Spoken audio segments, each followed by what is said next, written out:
खेल मंत्री अनुराग ठाकुर संग कुश्ती खिलाड़ियों की बैठक में बड़े फैसले हुए हैं, जिसके बाद खिलाड़ियों ने धरना प्रदर्शन खत्म करने का ऐलान कर दिया है। बैठक के बाद खेल मंत्री ने खिलाड़ियों को साथ बिठाकर प्रेस कॉन्फ्रेंस की और बताया कि उनकी सभी मांगों पर गंभीरता से विचार किया गया है। आरोपों की जांच के लिए कमेटी गठित की जाएगी, जो अगले 4 हफ्ते में सभी पहलुओं पर जांच के बाद रिपोर्ट सौंपेगी। जांच कमेटी में कौन कौन होगा, इसका ऐलान आज दिन में किया जाएगा।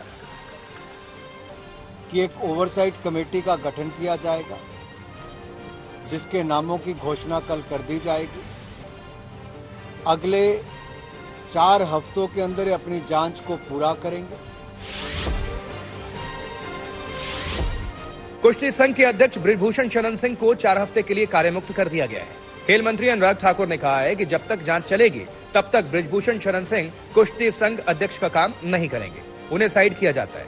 अनुराग ठाकुर ने यह भी कहा कि हम खिलाड़ियों के आरोपों के प्रति गंभीर हैं, इसलिए गहराई से मामले की जांच करवा रहे हैं। बृजभूषण शरण सिंह को भी जांच में सहयोग के लिए कहा गया है। तो एक कमेटी तब तक दैनिक कार्यकलाप को देखेगी, डे टू डे वर्किंग को, और तब तक भारतीय कुश्ती संघ के अध्यक्ष श्री बृजभूषण जी वो अपने आप को स्टेप असाइड करेंगे, दैनिक कार्यकलाप से अलग रखेंगे। खेल मंत्री के आश्वासन के बाद खिलाड़ियों ने धरना प्रदर्शन भले ही खत्म कर दिया हो, लेकिन उन्हें भय है कि कहीं बृजभूषण अपने रसूख का इस्तेमाल करके उन पर हमला न करवा दें। बजरंग पुनिया ने आरोप लगाया है कि उन्हें पहले भी धमकियां मिल चुकी हैं, लेकिन खेल मंत्री ने सभी शिकायतकर्ताओं को सुरक्षा का आश्वासन दिया है। पूरा विश्वास है कि इसमें निष्पक्ष जांच होगी और जो खिलाड़ियों की सुरक्षा की बात है, चाहे वो किसी तरह की बात है, कि वो मंत्री जी ने बोला कि वो हमारी जिम्मेवारी है, क्योंकि पहले भी कुश्ती फेडरेशन के अध्यक्ष की तरफ से खिलाड़ियों को धमकी मिली है। बृजभूषण शरण सिंह को कुश्ती संघ के कार्यों से तात्कालिक तौर पर मुक्त कर दिया गया है, लेकिन वो अभी भी अपने कार्यों में लगे हुए हैं। 22 जनवरी को उन्होंने कुश्ती संघ की एनुअल जनरल मीटिंग बुलाई है। ये सवाल खेल मंत्री से पूछा गया कि क्या बृजभूषण को मीटिंग बुलाने का अधिकार है, तो मंत्री ने कहा कि ये जांच कमेटी तय करेगी। अयोध्या में होने वाली एजीएम को लेकर ऐसा माना जा रहा है कि उसमें बृजभूषण इस्तीफे का ऐलान कर सकते हैं।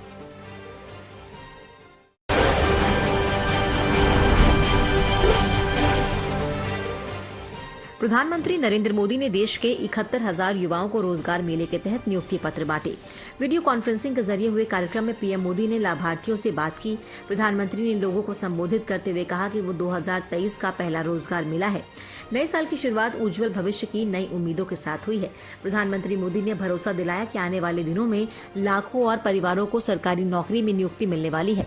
बता दें कि पिछले साल 2 रोजगार मेलों में पीएम 1,47,000 युवाओं को नियुक्ति पत्र दे चुके हैं।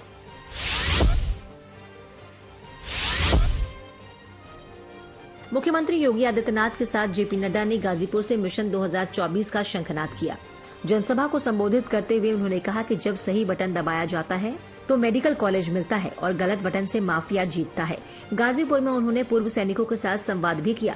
गाजीपुर से पहले बीजेपी के अध्यक्ष वाराणसी में थे, जहां उन्होंने मुख्यमंत्री योगी आदित्यनाथ के साथ विश्वनाथ मंदिर में आरती की। इससे पहले जेपी नड्डा ने काल भैरव के दर्शन भी किए और सीएम योगी के साथ चाय का आनंद भी लिया।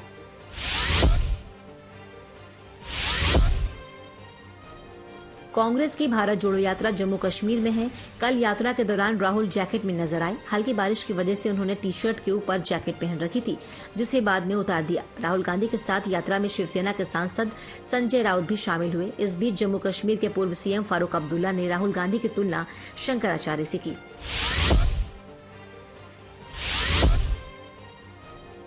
दिल्ली में राज्यों के पुलिस प्रमुखों के सम्मेलन में गृहमंत्री अमित शाह ने सुरक्षा का मंत्र दिया।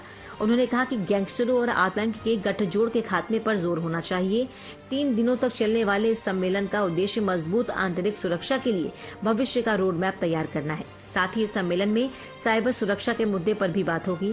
कार्यक्रम का आयोजन इंटेलिजेंस ब्यूरो ने किया, जिसमें देश भर के पुलिस बलों के साथ साथ केंद्रीय सशस्त्र पुलिस बल और एनआईए के पुलिस महानिदेशक और पुलिस महानिरीक्षक हिस्सा ले रहे हैं। पीएम मोदी शनिवार और रविवार को गृहमंत्री की उपस्थिति में कार्यक्रम की अध्यक्षता करेंगे।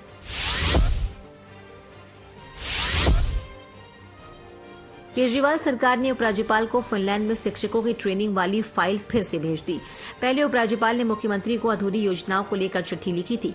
4 पन्नों की चिट्ठी में उन्होंने कहा कि मैं आपका हेडमास्टर नहीं हूं, मैं लोगों की ईमानदार आवाज हूं। चिट्ठी में उपराज्यपाल विनय सक्सेना ने विधानसभा से एलजी दफ्तर तक विधायकों और मंत्रियों के मार्च टीचर्स को फिनलैंड भेजने, दिल्ली में प्राइवेट स्कूलों, क्वालिटी एजुकेशन का जिक्र किया। उन्होंने सीएम के बयान कि उपराज्यपाल मिलना नहीं चाहते हैं के जवाब में कहा कि ये बात गलत है।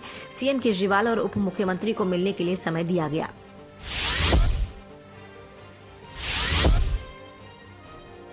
सुप्रीम कोर्ट ने राज्य में जाति आधारित जनगणना कराने के बिहार सरकार के फैसले को चुनौती देने वाली सभी याचिकाएं खारिज कर दी। बिहार में लंबे समय से जातिगत जनगणना कराने की मांग उठ रही थी। राज्य की सभी पार्टियों ने कई बार इसके लिए केंद्र सरकार से बात की, लेकिन केंद्र ने जाति के आधार पर जनगणना कराने से इनकार कर दिया। इसके बाद बिहार की नीतीश सरकार ने राज्य में जातिगत जनगणना कराने का फैसला किया था। राज्य में जनगणना का काम भी शुरू हो गया है।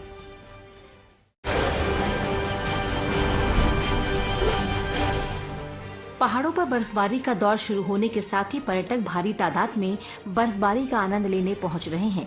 बीती रात से ही राज्य के मध्यवर्ती और ऊंचाई वाले इलाकों में बर्फबारी का दौर जारी है। पहाड़ों की रानी शिमला समेत कुफरी, फागू, नारकंडा, खड़ा पत्थर, चौपाल में गुरुवार रुक रुक कर बर्फबारी का दौर जारी है।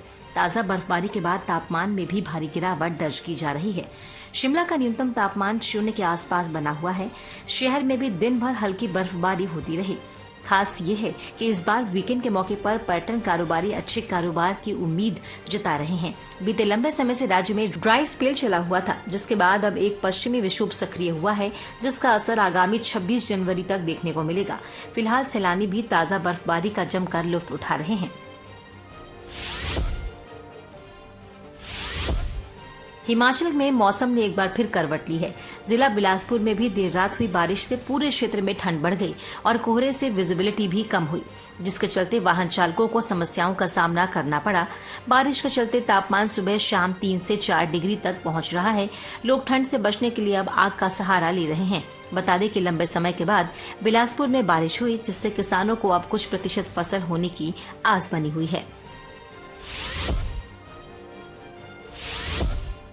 बीती रात से हिमाचल के मनाली सहित ऊपरी इलाकों में बर्फबारी हो रही है। लगातार बर्फबारी के बाद अब स्थानीय लोगों की मुश्किलें बढ़ने लगी हैं। बर्फबारी के चलते ऊपरी इलाकों की सड़कों में वाहनों की आवाजाही बंद हो गई, तो मनाली के आसपास के इलाकों में भी वाहनों के पहिए थमने शुरू हो गए। गाड़ियों, सड़कों और घरों की छतों पर बर्फ की मोटी चादर बिछ चुकी है। सड़कों पर बर्फ जमने से गाड़ियां चलना जोखिम भरा होने लगा है। सड़क पर फिसलन होने से कई जगह जाम की स्थिति भी बन रही है, जिसके चलते जिला प्रशासन ने फिलहाल मनाली के कई इलाकों में सड़कों पर वाहनों की आवाजाही पर रोक लगा दी है। नेहरूकुंड से आगे सोलंग नाला तक केवल वाहनों को भी भेजा जा रहा है, जबकि भारी बर्फबारी के चलते अटल टनल को भी वाहनों के लिए बंद कर दिया गया।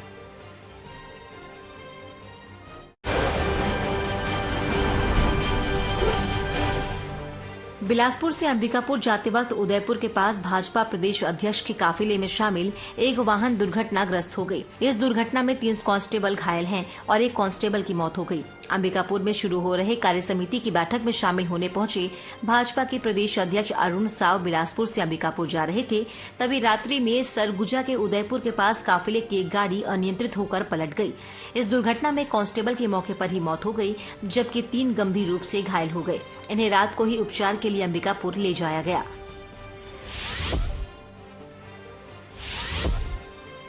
श्रावस्ती में एक महिला ने पड़ोस की एक अन्य महिला से कहासुनी के बाद जहर खा लिया। जहर खाने से उसकी हालत बिगड़ने लगी और कुछ ही समय में उसकी मौत हो गई। वहीं मृतक के बेटे की तहरीर पर पुलिस ने मामला दर्ज कर जांच पड़ताल शुरू कर दी है। मामले में एसपी ने विवेचना के आधार पर कार्रवाई करने की बात कही। उसके बेटे ने पुलिस को बताया कि उसकी मां को पड़ोस की महिला अक्सर परेशान किया करती थी। वहीं बीते शाम पड़ोसी महिला से उपले की पथाई के दौरान वाद विवाद भी हुआ, जिससे परेशान होकर उसकी मां ने जहर खा लिया, जिससे उसकी मौत हो गई। यूपी के महाराजगंज में स्थित सिसवा कस्बे के चोखराज तुलसियानी स्कूल के छात्रावास की छत से गिरकर छात्र की संदिग्ध परिस्थितियों में मौत हो गई। कुशीनगर के कुबेर स्थान निवासी 10वीं का छात्र विवेक उर्फ अभय गुप्ता छात्रावास की छत से गिरकर गंभीर रूप से घायल हो गया। रात में कमरे से बाहर निकले साथी छात्रों के शोर मचाने पर विद्यालय प्रबंधन के लोग उसे घायल अवस्था में लेकर जिला अस्पताल पहुंचे। वहां हालत गंभीर देख डॉक्टरों ने उसे BRD medical college Gorakhpur refer कर दिया। बीआरडी मेडिकल कॉलेज ले जाते वक्त ही रास्ते में उसकी मौत हो गई। छात्र के पिता छोटेलाल गुप्ता ने पुलिस को तहरीर देकर विद्यालय प्रबंधन पर हत्या का आरोप लगाते हुए कार्रवाई की मांग की है। पुलिस मामले की जांच में जुटी है।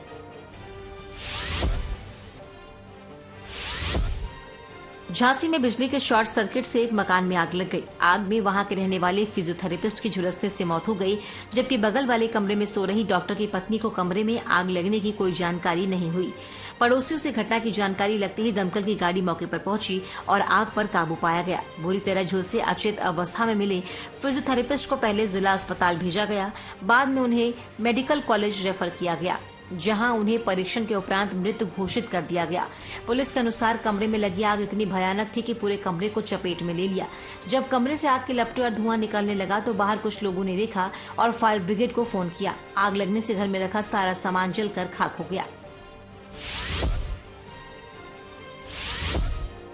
मधेपुरा के पुरैनी के पास NH 58 पर दिन दहाड़े जाप प्रखंड अध्यक्ष अभिषेक उर्फ पिंकू सिंह को अज्ञात अपराधियों ने गोली मार दी। वहीं इलाज के दौरान पुरैनी PSC में अध्यक्ष की मौत हो गई। दूसरी तरफ घटना की सूचना मिलते ही मामले की तफ्तीश में पुलिस जुटी है। अपराधियों की धरपकड़ के लिए छापेमारी शुरू कर दी। जाप प्रखंड अध्यक्ष की मौत के बाद परिजनों का रो रो कर बुरा हाल है। घटना के संबंध में मिली जानकारी के अनुसार चौसा के भटगावा निवासी अभिषेक उर्फ पिंकू सिंह अपनी गाड़ी पर सवार होकर बिहारीगंज से अपने घर भटगावा गांव लौट रहे थे। इसी बीच पुरानी थाना क्षेत्र के SH 58 बगरा मोड़ के पास घात लगाए अपराधियों ने गोली मार दी। अभिषेक को 3 गोली लगी और आरोपी फरार हो गए। घटना के बाद मौके वारदात पर पहुंचे स्थानीय लोगों की मदद से गोली लगे अध्यक्ष को पुराने सामुदायिक केंद्र में भर्ती कराया गया, जहां चिकित्सकों ने उन्हें मृत घोषित कर दिया।